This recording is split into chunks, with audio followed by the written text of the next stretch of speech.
யாருமே வாழாத வாழ்க்கை விஜயும் காவேரியும் வாழ்ந்திருக்காங்க. சொன்னா அவன் கல்யாணம் பண்ணுவானா புரிஞ்சுக்கோ அப்படிங்கிற மாதிரி தாத்தா பேசினாரு. அப்புறம் என்ன புண்ணாக்குடா நீ இந்த மாதிரி உன் பொண்டாட்டி சொன்னதுக்கு ஒத்துவுதுன்னு தெரியுமில்ல, உன் பேரனோட குணமும் கேரக்டரும் அப்படி இருக்கேல அப்படின்லாம் யாரெல்லாம் கேட்க தோணுச்சோ கமெண்ட்ஸில் தாத்தாவை பற்றி என்ன சொல்லணுமோ சொல்லிடுங்க ஃப்ரெண்ட்ஸ். அதே மாதிரி விஜய் பேரை கேட்ட உடனே காவேரி சிலையாகி போய் நிற்கிறத பார்க்க பாவமாகவும் இருந்துச்சு. அப்படியே ஒரு காதலை நினச்சி காவேரி எப்படி ததும்புறது சந்தோஷமாகவும் இருந்துச்சு அப்படின்னு நினைக்கிறவங்களை கமெண்ட்ஸில் சொல்லிடுங்க. அதே மாதிரி கடைசியில் அப்படியே காவேரி நினச்சி கதை சொல்கிறாரு பார்த்தீங்களா, மொதல் சீனு நான் பார்த்தேன், நான் தான் ராஜா அப்படின்னு நீங்கள் உங்களை ராஜாவை நினச்சிக்கவா அப்படின்னு பாப்பா சொல்லலையும் நெஞ்சே கசக்கி பிழிஞ்சிருச்சுங்க எனக்கு. உங்களுக்கு எப்படிங்கிறத கமெண்ட்ஸில் சொல்லுங்கள் ஃப்ரெண்ட்ஸ். உறவுகள் அனைவருக்கும் வணக்கம். தான் பொண்டாட்டி இங்கே இருக்கிறா, உயிரோடே இருக்கா அப்படிங்கிற சந்தோஷத்தில் விஜய் துள்ளி குச்சிட்டு வீட்டுக்கு வராரு. வீட்டுக்கு வந்ததுக்கப்புறம் பாப்பா பார்க்குறாரு. பாப்பா பாப்பா அப்படின்னு சொல்லிட்டு தூக்குறாங்க. ஆனாலும் பாப்பா குட்டி காவேரி நல்லா தூங்குறாங்க.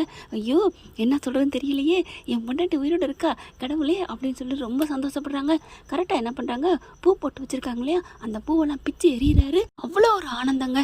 இனிமேல் என் வாழ்க்கையில் எனக்கு காவேரிங்கிற பிரிவு என்னகிட்டேருந்து இருக்கவே இருக்கக்கூடாது இறைவா, எப்படியோ என் காவேரியை என்னை பார்க்க வச்சுட்டேன், சேர்த்து வச்சுட்டேன். அப்படி ஒரு சந்தோஷம் ஆனந்தம். அடுத்து பார்க்குறாரு, இப்போ என்ன பண்ணலாம் என்ன பண்ணலாம், ஐயோ ஐயோ இப்போ என் செல்லத்தை பார்க்கணுமே, மறுபடியும் போமா, ஐயோ வேணாம் நம்ம சொல்லிட்டு வந்துட்டோமே, காலையில் எந்திரிச்சோன்னு மொதல் வேலையாக நம்ம காவேரி தான் பார்க்கணும் அப்படின்னு நினைக்கிறாங்க. ஆனாலும் அவரால் இருக்க முடியலைங்க. மறுபடியும் அங்கே வீட்டுக்கு போகிறாரு. அப்புறம் வீட்டுக்கு திரும்புகிறாரு. போக வர உள்ளுக்குள்ளே போகவும் முடியாமல் வரவும் முடியாமல் அவ்வளோ ஒரு மாதிரி ஆகுறாரு. அதுக்கப்புறம் அத்தைக்கு ஃபோன் பண்ணுறாங்க. அத்தையும் ஃபோன் எடுத்துறாங்க. என்ன தம்பி, இல்லை என் பொண்டாட்டி என்ன பண்ணிகிட்டு இருக்கா, தூங்கிக்கிட்டு இருக்கா தம்பி, எனக்கு அவளை விட்டுட்டு வர மனசே இல்லை அத்தை அப்படிங்கிறாங்க. நீங்கள் தான் வேணான்ட்டு போகிறீங்க, நான் தான் சொல்லிடுவோம் எழுப்போன்னு சொன்னேன், நீங்கள் தான் அவளை என்னை விரும்ப வச்சு என்ன விரும்பினதுக்கு அப்புறம் தான் நான் அவள் யாருன்னு சொல்லுவேன் அப்படிலாம் சொன்னீங்க. இப்போ என்ன தம்பி, இப்போவே நான் எழுப்பி சொல்லிட்டா உன் புருஷன் விஜய் தாண்டின்ட்டு, ஐயோ அத்தை வேணாம், ஒருவேளை அவளுக்கு என்ன பிடிக்காம போயிட்டா, அதனால் ப்ளீஸ் அத்தை ப்ளீஸ் எதுவும் சொல்லாதீங்க அப்படின்னு விஜய் கெஞ்சிடுறாங்க. அதனால் சாரதா விட்டுடுறாங்க. அதுக்கப்புறம் நிம்மதியாக தூங்குங்க தம்பி, உங்கள் பொண்டாட்டி இங்கே தான் இருக்கா, எனக்கும் என் பேத்தியை பார்க்கணும் ஆசையாக இருக்குது, காலையிலைக்கு அவளை கூட்டிகிட்டு வரீங்களா, கூட்டிகிட்டு வரேன் அத்தை, ஆனால் என்ன சொல்லி கூப்பிட்டு வருது அதானே தெரியல, எப்படியாவது யோசனை பண்ணுவான், பக்கத்தில் வந்துட்டா இனிமேல் என்ன அப்படின்னு சொல்லிட்டு ஃபோனை வைக்கிறாங்க. அப்படியே நடமாடுறாரு, நிற்கிறாரு, உட்கார்றாரு. அவ்வளோ ஒரு சந்தோஷம் விஜய்க்கு. உன்னை நம்புவீங்களான்னு சொன்னால் விடிய தூங்கவே இல்லைன்னா பார்த்துக்கங்களேன் விஜய். அடுத்து என்ன பண்ணுறாங்க, எந்திரிக்கிறாரு. மணி ஆனோன்னு சரி இப்போ பாப்பாவில் எழுப்போமா, வேணாம் இப்போ என்ன பண்ணலாம், ஐயோ அப்படின்ட்டு வேகமாக வராரு. கிச்சனுக்கு அக்கா அந்த சமைக்கிற அக்கா சமைக்க போகிறாங்க. அக்கா அப்படின்னு சொல்லி கூப்பிட்றாங்க. என்ன தம்பி நீங்கள் உங்களுக்கு லீவ் வேணும்னு கேட்டிருந்தீங்களே, ஆமாம் தம்பி நீங்கள் உங்களுக்கு இன்றைக்கே லீவ் தரேன், நீங்கள் கிளம்புங்க. என்ன தம்பி சமைக்க வேணாமா, அதெல்லாம் நான் பார்த்துக்கிறேன்க்கா, என் குட்டிமாவுக்கு நான் சமைக்க மாட்டேன்னா என்ன, நீங்கள் கிளம்புங்க அப்படின்னு சொல்லிட்டு அவங்கள லீவுக்கு பண்ணி அனுப்பி விட்டுறாரு. தாத்தாவை பார்க்குறாங்க. சரி இவங்கக்கிட்ட கோவத்தை அப்படியே மெயின்டைன் பண்ணுவோம், இருடா கிளவா அப்படின்னு நினச்சிட்டு அப்படியே போகிறாரு. இப்போ என்ன பண்ணலாம் ஒன்றும் புரியலை. இப்போ சாப்பிட்றதுக்கு ஒன்றும் இல்லைன்னு சொல்லி ஆள் இல்லைன்னு சொல்லிட்டு போய் நம்ம செல்லக்குட்டிகிட்ட சாப்பாடு கேட்போமா, ஐயோ எப்படி போய் கேட்குறது ஒன்றும் புரியலையே, டே தலைவா சொக்கா நீ எங்கேடா இருக்க, எனக்கு ஒரு நல்ல வழியை காமிடா அப்படின்னு கடவுளை பார்க்குறாரு. அடுத்து அவர் ஹாலுக்கு வந்துடுறாருங்க. ரூமை விட்டு ஹாலுக்கு வந்துட்டு வெளியில் வராரு. காம்பவுண்டுக்கிட்ட வந்து நிற்கிறாரு. அப்படியே வாசலே பார்க்குறாரு, நம்ம செல்லக்குட்டி வெளியில் வராதா அப்படின்னு எட்டி பார்த்துட்டே இருக்காரு. கரெக்டாக கதவு திறக்கிறாங்க. ஐயோ திறந்துட்டாங்க. அத்தையா இருக்கக்கூடாது, நம்ம மெத்தையாக தான் இருக்கணும், அதாவது நம்ம காவேரியாக தான் இருக்கணும் அப்படின்னு பார்க்குறாங்க. அப்பா வாவ், என் செல்லக்குட்டி தான் அழகாக கண்ணம் அப்படியே சுருக்கிக்கிட்டே வராளே, அப்படியே சோம்பலை முறிக்கிறாளே, அப்படியே கொட்டாயை விட்டுட்டு அப்படியே வராங்க நம்ம செல்லக்குட்டி. விஜய்க்கு பார்க்க சந்தோஷம் தாங்கலை. என்ன கையில் வச்சுருக்கா, ஓ கோலப்பொடி, அப்போ நம்ம கண்ணுக்குட்டி கோலம் போட வருதா, வா எங்கே கோலம் போடுவா, வீட்டுக்கு முன்னாடியே போட்டு போயிடுவாளா இல்லை காம்பவுண்டுக்கு வெளியில் போடுவாளா அப்படின்னு சந்தோஷமாக இருக்க வெளியில் வராங்க. காம்பவுண்டையும் ஓப்பன் பண்ணுறாங்க. ஆகா நம்ம மயில் வெளியில் வந்துருச்சே அப்படின்னு ஒரு சந்தோஷத்தில் அவங்கள வந்து ஒட்டி நின்று பார்க்குறாரு நம்ம தலைவர். அதுக்கப்புறம் காவேரி என்ன பண்ணுறாங்க, அப்படியே தண்ணி தெளிக்கிறாங்க. ஆஹா தண்ணி தெளிக்குதே, தண்ணி தானடா தெளிக்கிறா. அதுக்கப்புறம் கூட்டி விட்றாங்க. கூட்டி விட்டுட்டு கோலப்பொடி எடுத்து வச்சு புள்ளி வைக்கிறாங்க. புள்ளி அங்கே மட்டும் வைக்கலாமா, என் செல்லக்குட்டி காவேரி, என் பொண்டாட்டி, உன்னை கட்டி அணைக்கணும்னு தோணுதே, ஆனாலும் என்னை நீ லவ் பண்ணணும்டி, உன்னை நான் லவ் பண்ண வைப்பேன் அப்படி சொல்லிட்டு இருக்கல கோலம் போடுறாங்க. அப்படியே பார்க்குறாங்க. இந்த கலரில் இந்த இடத்துல இந்த இலைக்கு பதில் ஒரு நல்ல ஒரு க்ரீன் கலர் பவுடர் இருந்தால் நல்லா இருக்குமே அப்படின்னு யோசிக்கிறாங்க நம்ம காவேரி. என்ன யோசிக்கிறா, ஐயோ பச்சை கலர் பவுடர் இருந்தால் போட்டுடலாமே. ஓ பச்சை கலர் பவுடர் கேட்குறீடு தங்க கட்டி, இதோ வந்துட்டேன் மாமா இருக்கல், நீ ஏன் கவலைப்படுற அப்படின்னு ஓடுறாரு. வேகமாக போயிட்டு டக்கு டக்கு டக்குன்னு கோலப்பொடியெல்லாம் பார்க்குறாங்க. இந்த எல்லோ கலர் இருக்குது, இந்த க்ரீன் கலர் இருக்குது, எடுத்துக்கிடுவோம். அடுத்து ரெட் கலர் கேட்டாலும் கேட்பாலே பூவுக்கு, இதையும் எடுத்துகிட்டு போயிடுவோம் அப்படின்னு. இல்லை இல்லை கேட்காதெல்லாம் வைக்கக்கூடாது, கேட்குறத மட்டும்தான் வைக்கணும் அப்படின்னு போயிட்டு க்ரீன் கலரை போய் வச்சுட்டு வந்துடுறாருங்க. அங்கிட்டு திரும்பி இருக்கையில் டக்குன்னு காவேரி என்ன பண்ணுறாங்க, இப்படி யதார்த்தமாக திரும்புகிறாங்க. என்னது கடவுள்கிட்ட கூட நம்ம கேட்கல, க்ரீன் கலர் இருந்தால் நல்லா இருக்குன்னு தான் சொன்னோம், அதுக்குள்ளே வந்து பச்சை கலர் பவுடர் நிற்கிதே. ஐயோ கடவுளே, நான் நினைக்கிறதெல்லாம் நடக்குதா, அப்போ நான் நினைக்கிறது இன்னும் நினைக்கட்டுமா, நடக்கட்டுமா, நடக்குமா அப்படின்னு நினைக்க வேணாம், இப்போதைக்கு கோல பவுடர் போதும், கடவுள்கிட்ட ஓவராக கேட்கக்கூடாது அப்படின்னு சொல்லிட்டு அந்த க்ரீன் பவுடர் எடுத்து போடுறாங்க. அப்போ விஜய் நினைக்கிறாங்க, அடடா என் பொண்டாட்டிக்கு என்ன ஒரு நல்ல மனசு, ஆசைப்படுறத ஒரு அளவாக ஆசைப்படணும்னு நினைக்கிறாளே, ஆண்டவா என் பொண்டாட்டி மனசு தான் அப்படிங்கிற சாரதா வர்றாங்க. சாரதா பார்த்தோன்னே விஜயும் பார்த்துடுறாங்க. ஐயோ அத்தைக்கு ஒன்றும் பயம் இல்லை அப்படிங்கிற, என்ன தம்பி அப்படிங்கிற மாதிரி ஜாடையில் கேட்க, நான் சும்மா என் பொண்டாட்டியை லுக்கு விடுறேன், சைட் அடிக்கிறேன் அப்படிங்கிற, வேணாம் பார்த்துருவாளே அப்படிங்கிறாங்க. அதெல்லாம் பார்க்க மாட்டா அப்படின்னு ஜாடையில் சொல்லிக்கிறாங்க. ஏன் தம்பி உங்களுக்கு நேரடியாகவே பேசலாமே, அதெல்லாம் பேசக்கூடாது அப்படின்னு சொல்லிட்டு என்ன பண்ணுறாங்க, அத்தை அப்படின்னு கையை காமிக்கிறாங்க. என்ன அப்படின்னு, ஃபோன் எடுங்க அப்படின்னு ஃபோன் அடிக்கிறாரா. ஐயோ ஃபோன் எடுக்க சொல்கிறாங்களே, ஃபோன்லாம் எடுக்க முடியாது, ரூமுக்குள்ளே இருக்குது அப்படிங்கிறாங்க. ஃபோனை எடுங்க அத்தை, ஃபோனை எடுங்க, உங்ககிட்ட ஒரு விஷயம் சொல்லணும் அப்படிங்கிறாங்க. என்ன தம்பி கேட்குறீங்க, கேட்கல அப்படின்னு கொஞ்சம் சவுண்டாக பேசிடுறாங்க. உடனே அம்மா அப்படி என்னடா கேட்கலைங்கிறாளேன்னு காவேரி நிமிர்ந்து பார்க்குறாங்க. என்னம்மா அப்படின்னு சொன்னோன்னே டக்குன்னு விஜய் குனிஞ்சுக்கிறாரு. சாரதாவும் குனிய போகிறாங்க. ஐயோ நம்ம ஏன் குனியணும் அப்படின்னு நிமிர்றாங்க. என்னம்மா என்ன கேட்கல, அது ஒன்றும் இல்லடி, நான் உங்ககிட்ட ஒன்றும் கேட்கலன்னு சொல்ல வந்தேன்டி அப்படிங்கிறாங்க சாரதா. உடனே காவேரி வந்துட்டு, என்னம்மா ஜோக்கா, கேட்கலைங்கிறத என்கிட்ட வந்து ஏன் பேசுகிற, இல்லடி உங்கள்கிட்ட ஏதாவது கேட்கணும்னா யார்கிட்ட கேட்பேன், என்கிட்ட தான் வந்து கேட்கணும், உன்கிட்ட தானே வந்து கேட்பேன். ஆமாம்மா, அப்போ அதே மாதிரி உங்கள்கிட்ட ஏதாவது கேட்கக்கூடாதுன்னா உன்கிட்ட தானே கேட்கக்கூடாதுன்னு கேட்கலன்னு சொல்லணும். அம்மா என்னம்மா ஒரு படத்தில் சொல்கிற மாதிரியே சொல்கிற, அறிவுன்னு நினப்பா, என்கிட்ட கேட்கலைங்கிறத எதுக்குமா வந்து கேட்கணும், அடியே உங்கள்கிட்ட கேட்கலன்னா உன்கிட்ட தாண்டி, ஐயோ ஆளை விடுமா அப்படின்னு உள்ளார ஓடிடுறாங்க. சாரதா பார்க்குறாங்க. தம்பி நீங்கள் போங்க அப்படிங்கிறாங்க. என்னத்தை சொதப்புறீங்க, ஃபோனை எடுங்க அப்படிங்கிறாங்க. சரி நான் போகிறேன் அப்படின்னு வேகமாக ரூமுக்குள்ளே போகிறாங்க. அம்மா என்னம்மா ஒரே மார்க்கமாக இருக்கீங்க, ஒன்றும் புரியலை, ஒன்றும் இல்லடி போடி அப்படின்ட்டு போகிறாங்க. என் பொண்டாட்டி சிஐடி மாதிரி தான் பாரு, துருவி கேட்குறா அப்படின்னு ஃபோன் எடுத்து காதில் வச்சுட்டு இருக்காரு. பார்த்தா உள்ளுக்குள்ளே போயிட்டு ஃபோன் எடுக்கிறாங்க. ஃபோன் எடுத்துட்டு காவேரி பக்கத்தில் வந்து நிற்கிறாங்களா. ஐயோ இவ வந்து நிற்கிறாளே, இப்போ என்ன பண்ணுறது, சரி நம்ம அங்கிட்டு போவோம் அப்படின்னு வெளியில் போகிறாங்க. காவேரியும் பின்னாடி போகிறாங்களா, அவங்க யதார்த்தமாக போகிறாங்க. ஐயோ பின்னாடி வரலே அப்படின்ட்டு கிச்சன் பக்கம் போகிறாங்க. காவேரி என்ன பண்ணுறாங்க, அம்மா என்னம்மா என்னடி ஃபோனை எடு, ரிங் அடிச்சுட்டே இருக்குல்ல அப்படிங்கல, எடுப்போம் இங்கே ஒரே சிக்னல் கிடைக்க மாட்டேங்குதுடி, அதனால தான் நீ அட்டன் பண்ணாமலே இப்படிமா சிக்னல் கிடைக்கும். இல்லடி நான் நேரத்தெல்லாம் பேசினேன், இங்கே கிடைக்கல, கிச்சனில் தான் கிடைக்குது அப்படின்னா நீ கிச்சனுக்கு நேரடியாக வந்திருக்க வேண்டியதானே.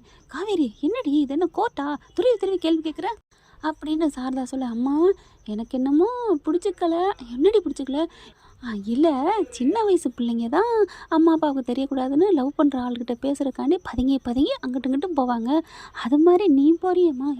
என்னடி என்னை போய் இப்படிலாம் பேசுகிற. இல்லைம்மா சொன்னேன் அப்படிங்கிறாங்க.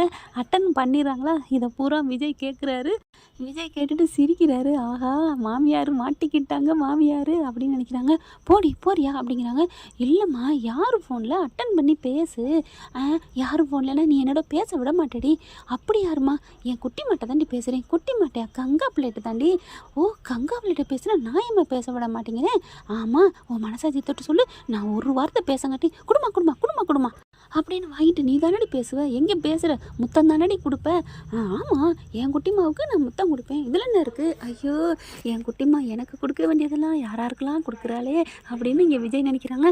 அதனால தான் நான் அங்கிட்டு வந்தேன். போதுமா, ஆமாம் ஆமாம் ப்ளீஸ்மா, நான் ஒரே ஒரு வாட்டி ஒரே ஒரு வார்த்தை நீ நல்லா இருக்கேன்னு மட்டும் கேட்டுட்டு வச்சுறேன் ப்ளீஸ். அதெல்லாம் முடியாதுடி, ஏன்னா இங்கே காலில் விஜய் இருக்கார் இல்லையா, அதனால் பேசாமல் கொடுக்க மாட்டேங்கிறாங்க. அம்மா ப்ளீஸ்மா தாமா அப்படிங்கிறாங்க. இங்கே பாரு, ஒன்றும் பேசக்கூடாது, நல்லா இருக்கியான்னு கேட்டுட்டு உடனே என்கிட்ட கொடுத்துடணும் சரியா. என்கிட்ட என் பேத்தியை பேச விட மாட்டேங்கிற. சரிம்மா கொடுமை, என் செல்ல குட்டி, என் தங்க குட்டி அப்படின்னு சொல்லிட்டு ஃபோனை வாங்குறாங்க. ஃபோனை வாங்கிட்டு ஐ லவ் யூ குட்டிமா அப்படின்னு காவேரி செல்லக்குட்டி முத்தம் கொடுக்க சும்மா தரையில் நடக்கலைங்க. நம்ம தலைவர் விஜய் வானத்தில் பறக்கிறாரு. அதுவும் உமா, அதுவும் ஐ லவ் யூ உமா. எப்படி இருக்கும், திண்ணையில் படுத்திருந்தவனுக்கு திடுக்குன்னு வந்துச்சான் வாழ்க்கைங்கிற மாதிரி விஜய்க்கு சந்தோஷம் தாங்கலை. ஆனால் சாரதா வெக்கப்படுறாங்க. ஐயோ, அந்த பக்கத்து மாப்பிள்ளைக்கு என்ன ஆக போதோ அப்படின்னுட்டு நல்ல வேளை ஃபோனை பார்க்காமலே கொடுக்குறா. அந்தளவுக்கு புள்ள மேலே பாசமாக இருக்கிறா, பரவாயில்ல அப்படின்னு நினைக்கிறாங்க.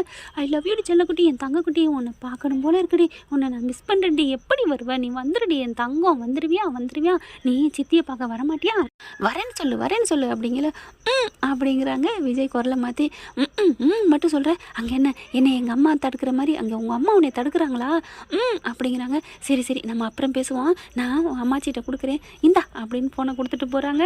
காவேரி வந்துட்டு அப்புறமா வருவேன், ஏண்டி இப்படி படுத்துற அப்படின்னு சாரதை கேட்க. ஆமாம், என் உயிர் என் உயிருக்கு நான் முத்தம் கொடுக்குறத நீ தடுக்கிறது யாரு கண்டிப்பாடி, சத்தியமாக நீ இப்போ முத்தம் கொடுத்தது உன் உயிருக்கு தாண்டி, நீ போடி செல்லக்குட்டி அப்படிங்கிறாங்க. காவேரி அந்த பயம் இருக்கணும் அப்படின்ட்டு போகிறாங்க. அதுக்கப்புறம் தம்பி அப்படிங்கிறாங்க. அத்தை அப்படிங்கிறாரு. தம்பி பேசுங்க, ஹலோ லைனில் இருக்கீங்களா அப்படிங்கிற. அத்தை நான் லைனில் தான் இருக்கேன் அத்தை, என்னால் பேசுகிறதுக்கு வார்த்தையே இல்லை அத்தை, நான் சொர்க்கத்தில் மிதக்கிறேன் அத்தை அப்படிங்கிறாங்க. தம்பி எனக்கு புரியுது தம்பி, பாவமாக இருக்குது உங்களை பார்க்கல, எவ்வளோ லவ் பண்ணியிருக்கீங்க என் பிள்ளைய, நான் சொல்லட்டுமா. அத்தை எனக்கு முதத்தான் தப்பு பண்ணிட்டீங்க, என் பொண்டாட்டியை பிரித்து கூப்பிட்டு போனீங்க, இப்போ மறுபடியும் என் பொண்டாட்டி என்கிட்ட வந்து பிரிச்சிடாதீங்க. இல்லை மாப்பிள்ள அப்படிங்கிறாங்க. இங்கே பாருங்கள், நான் சொன்னது தான், என் பேச்சை மீறி நீங்கள் சொல்லிடாதீங்க. லவ் பண்ணிவிட்டு இவர் தான் என் மாப்பிள்ள, நான் லவ் பண்ணுறேன்னு உங்கள் முன்னாடி கொண்டாந்து என் செல்லக்குட்டியை பேச வைப்பேன் அப்படின்னு விஜய் சொல்கிறாங்க. தம்பி இதை சொல்லி ஏதாவது என்ன ஆயிரும், ஏன் வேற யாரும் கல்யாணம் பண்ணிடுவான்னு நினைக்கிறீங்களா. சே அவள் அப்படி பண்ணுறது அந்த 5 வருஷம் பண்ணியிருப்பாளே, நானும் எத்தனையோ மாப்பிள்ளை பார்த்தனே. ஓ, இதெல்லாம் வேற நீங்கள் பார்த்தீங்களா. இல்லை தம்பி, நீங்கள் உயிரோட இல்லைன்னு உங்கள் வீட்டில் சொன்னதுக்கு அப்புறம் தான். எப்படி அத்தை இப்போ உங்கள் பொண்ணு தான் இல்லைன்னு தெரிஞ்சிச்சு, நான் கல்யாணம் பண்ணிக்க நினச்சி பார்த்தனா. இல்லை தம்பி தப்பு தான், என்னை மன்னிச்சிருங்க, என்னதான் இருந்தாலும் உங்கள் காதலுக்கு சக்தி அதிகம்தான் என்னோட பாசத்தை விட அப்படிங்கிறாங்க. அத்தை அப்படிலாம் இல்லை, அப்புறம் ஃபோன் பண்ணதுக்கு எனக்கு காரணம் சொல்லணுமே. என்ன, என் பொண்ணை அனுப்புவேன், என் பேத்தியவா. சரி உங்கள் பேத்தியை அனுப்புகிறேன், எங்கள் வீட்டில் சமைக்கலை, எங்கள் அப்பாவுக்கு முடியலை அப்படின்னு நீங்கள் சமைச்சு வைங்க. ஓகே தம்பி, இனிமேல் உங்களுக்கும் சமைச்சிட்றேன் அப்படின்னு சாரதா சொல்கிறாங்க. அம்மா என்னம்மா பேசுகிற, எனக்கு இந்த ஷாலு ஒன்று காணுமா, சிகப்பு கலர் ஷாலு அப்படிங்கிறாங்க. ஏய் தொலைஞ்சு போச்சுடி, வாங்கிக்கடி. ஓ, நம்ம பொண்டாட்டிக்கு சிகப்பு கலர் ஷாலு இல்லையா, வாங்கிடுவோம். அம்மா எனக்கு ஒரு க்ரீன் கலரில் எனக்கு சுடிதார் வேணுமா அப்படிங்கிறாங்க. வாங்கிக்கடி, கடைக்கு போகணுமே, என்னடி ஸ்கூல் லீவ் விட்டா போய் வாங்கிக்கலாம் அப்படிங்கிறாங்க. க்ரீன் கலர் சுடிதார் வேணுமா, ஓகே அப்படின்னு சொல்லிட்டு என்ன பண்ணுறாங்க, உள்ளுக்க போகிறாங்க. போயிட்டு பாப்பா குட்டிமா எந்திரடி அப்படின்னு எழுப்புறாரு. அப்பா எனக்கு தூக்கமாக வருதுப்பா அப்படிங்கிறாங்க. உடனே என்ன பண்ணுறாரு, டபக்குன்னு போர்வை எடுத்து போத்திக்கிறாரு. செல்லக்குட்டி உங்கள் அப்பாவுக்கு முடியலடி, என் தங்க குட்டி எந்திரி அப்படிங்கிற. என்ன ரெடி பண்ணுது அப்படின்னு தொட்டு பார்க்குது. எனக்கு உள்ஜோரமா அப்படிங்குது. ஜோரம் தெரியவே இல்லையே, அதான் சொன்னேனே உள்ஜோரன்னு அப்படிங்கிறாங்க. சரி இப்போ சாப்பாடு சமைக்க, அடிப்பாவி முடியலன்னு சொல்கிறேன், உடனே சாப்பாட்டிலே இருக்கிறான் அத்தா மாதிரியே அப்படின்னு சொல்லிட்டு பயங்கர குசியில் பேச. என்ன டேடி முடியாமல் இருக்கையில் இவ்வளோ ஜாலியாக பேசுகிறீங்க, என்ன எனர்ஜெட்டிக்கு ஏதோ சாப்பிட்டீங்களா. ஒன்றும் இல்லைம்மா, அக்காவுக்கு அவங்க வீட்டுக்கு போயிட்டாங்க, சமையக்கார அக்காவும், இப்போ சமைக்கலையே அப்படிங்கிறாங்க. ஐயோ அப்புறம் எனக்கும் முடியலடா டாடி, அப்புறம் என்ன பண்ணுறதா, உனக்கு தான் சொன்னிய பக்கத்து வீட்டு மிஸ்ஸு சூப்பர் மிஸ்ஸு நல்லா சமைக்கிறாங்கன்னு. ஆமாம், அவங்ககிட்ட போயிட்டு எங்களுக்கு உடம்பு சரியில்லைன்னு சொல்லிட்டு ஏதாவது சாப்பாடு வாங்கிட்டு வரியா. ஓகே நான் போய் வாங்கிட்டு வரேன், என்ன நீ பாட்டுக்கு போகிறேங்கிற, அவங்களாம் திட்டுவாங்க சொல்லுவாங்கன்னு ஏதாவது மறுப்பு சொல்ல வேண்டாமா? டாடி அந்த மிஸ்ஸு சூப்பர் மிஸ்ஸு, நல்ல மிஸ்ஸு, லட்டு மிஸ்ஸு, அழகு மிஸ்ஸு அப்படி சொல்லி அம்மா போதும், அந்த வர்ணையெல்லாம் நான் தான் சொல்லணும், அந்த வர்ணனைக்கு சொந்தக்காரன் நான். உடனே நீ பண்ண சைக்கிள் கேப்பில் காத்தடிக்கிறியா? சரி நீ எதுவும் பேசாத, போய் வாங்கிட்டு வா அப்படின்னு சொல்ல, ஏதாவது பாத்திரம் கொடுப்பா, போய் வாங்கிட்டு வரேன். பாத்திரமா? சீச்சி, பாத்திரங்க எடுத்துகிட்டு போனால் வேறு மாதிரி ஆயிரும், நீ போயிட்டு முதல்ல போய் சாப்பாடு இருக்கான்னு போய் வாங்கிட்டு வா போ அப்படிங்கிறாங்க. யார்கிட்ட? பாத்திரம் கொடுக்குற சாக்கில் போயிட்டு மறுபடியும் பார்க்கணும்ல என் பொண்டாட்டிய அப்படிங்கிறாரு. ஓகே ஃப்ரெண்ட்ஸ், பார்க்கலாம் இதன் தொடர்ச்சி அடுத்த பகுதியில். தேங்க்யூ. இந்த வீடியோ உங்களுக்கு பிடிச்சிருந்தா தயவு செய்து லைக் பண்ணுங்க. இன்னும் அப்டேட்ஸ்க்காக சேனலை சப்ஸ்கிரைப் பண்ண மறக்காதீங்க. நம்ம கிட்ட இருக்க எல்லா சேனல்ஸோட லேட்டஸ்ட் வீடியோ அப்டேட்ஸ்க்காக மேல ரைட் சைடுல காட்டுற லிங்கை கிளிக் பண்ணி வாட்ஸ்அப் குரூப்ல ஜாயின் பண்ணுங்க. உங்களிடம் விடைபெறுவது நான் உங்கள் மெஹர்.